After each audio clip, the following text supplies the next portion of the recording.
Assalamualaikum warahmatullahi wabarakatuh. Baik, kami akan mempresentasikan tentang proses penyerbukan pembelajaran IPAS di kelas 4 SD. Selamat menyaksikan. Baik, saya akan menjelaskan tentang proses penyerbukan. Proses penyerbukan adalah mekanisme penting dalam reproduksi tumbuhan yang melibatkan transfer serbuk sari dari organ reproduksi jantan ke organ reproduksi betina pada bunga. Konsep penyerbukan yaitu proses transfer serbuk sari dari organ reproduksi jantan ke reproduksi betina pada tumbuhan. Ini merupakan langkah awal dalam pembentukan biji dan reproduksi tumbuhan. Baik, akan dilanjutkan oleh teman saya. Baik, selanjutnya yaitu ada tentang bagian-bagian bunga. Proses penyerbukan terjadi dalam bunga yang memiliki beberapa bagian penting. Bagian-bagian bunga termasuk mahkota bunga. Bagian warna-warni yang menarik serangga penyerbuk. Yang kedua itu ada putik. Putik adalah organ reproduksi betina. Yang ketiga itu ada serbuk sari. Serbuk sari adalah organ reproduksi jantan. Dan yang terakhir ada tangkai sari, yaitu menopang serbuk sari. Selanjutnya ada transfer serbuk sari. Serbuk sari mengandung sel sperma yang diperlukan untuk pembuahan. Proses penyerbukan melibatkan transfer serbuk sari dari tangkai sari ke kepala putik.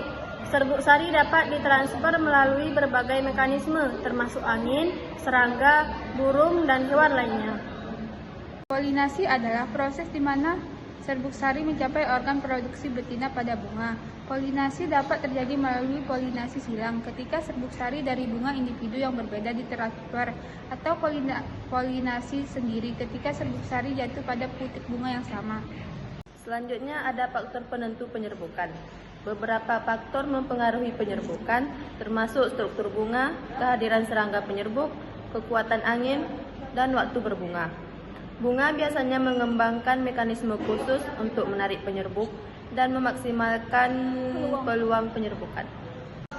Selanjutnya ada pentingnya penyerbukan. Penyerbukan sangat penting dalam reproduksi tumbuhan karena memungkinkan pembuahan dan pembentukan biji. Selain itu, penyerbukan juga membantu dalam mempertahankan keragaman genetik, mempromosikan keanekaragaman hayati, dan menjaga keseimbangan ekosistem. Selanjutnya, materi ini menjelaskan konsep penyerbukan, bagi bagian bunga yang terlibat, transfer serbuk sari, polinasi, faktor-faktor yang mempengaruhi penyerbukan, serta pentingnya proses ini dalam kehidupan tumbuhan dan ekosistem. Adapun kesimpulannya, dalam kurikulum merdeka yang ditetapkan di sekolah, kami fokus pada pendekatan interaktif yang melibatkan siswa secara aktif dalam pembelajaran. Dalam video ini, kami menggabungkan animasi menarik dan narasi yang jelas untuk menjelaskan proses penyerbukan dengan ilustrasi yang mudah dipahami oleh siswa kelas 4 SD.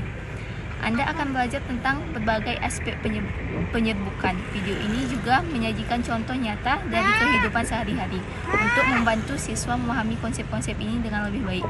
Semua ini bertujuan untuk membuat pembelajaran menjadi pengalaman yang menyenangkan dan efektif. Sekian dari presentasi kami, semoga dapat bermanfaat bagi kita semua. Wassalamualaikum warahmatullahi wabarakatuh. See you!